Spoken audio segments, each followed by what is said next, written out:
We teach our kids to ride a bike, drive a car, cook a meal, and manage money. But there's an important skill that might not get the attention it deserves: how to age well. Sam, what should parents tell kids from preteens to young adults about aging? You know, I think everything we say in front of our kids is absorbed. They're like sponges. And so if we're talking negatively about it, then it's viewed negatively. And if we're talking positively, then it's viewed positively. If you don't want to be the joke of the family because you're the older one, don't make yourself the joke. Because if you do, then you're modeling it for them, and they're going to, you know, and my grandkids do it to me all the time. They're like, "You're old." And I'm like, "Yeah, I am." But so I think sometimes lightening it up and letting it be fun, but modeling that, hey, yeah, I might be old, but I'm still cool and I'm still with it. And, you know, I have a thing that I do with my grandkids. It's, "Why are you so smart?"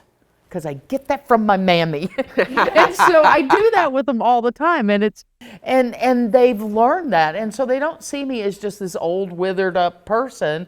I'm an intelligent human being that they honor in that way. You know what they say, the apple doesn't fall too far from the tree. That's right. That's right. So, you know, we teach children to how to survive in life. We want to give them all the tools to make it work and all that, but we never really understand that really we're a blueprint for them. Yeah. You know, and aging starts way before 65.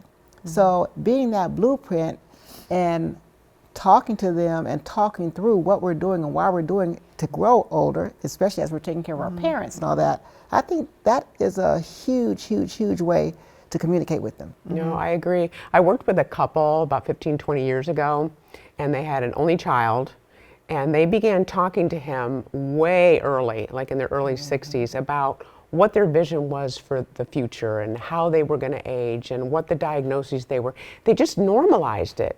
You know, we talk a lot about kids and everybody knows what's going on with the teenager and everything, but they just talked about it. So inevitably, when he ran into a crisis, which he did, the son called me, and he was already in the rhythm of what he was going to do because they've been talking about it for years and years. And I thought that was a tremendous example to set. Absolutely. Yeah. So the crisis is not so much of a crisis. That was exactly what happened. We're a youth-obsessed culture. We really are. Everybody's obsessed with youth. And because of that, we've lost a lot of our empathy. We've lost a lot of our empathy for our older people. And I think if we just model that back, we'll bring it back. Yeah, and I think it's really important to remember that we're never done being a parent, and to be the best parents we can all the way through.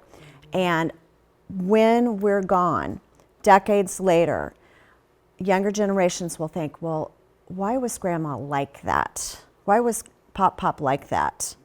Why was he so grumpy, or why was he so awesome? Yeah.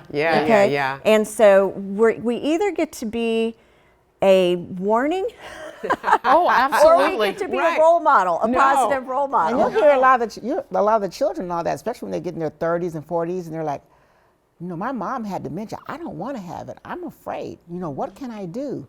Modeling grace, hopefully, is what we're doing, and creating generational strength. Absolutely. We'll be right back on Aging Untold.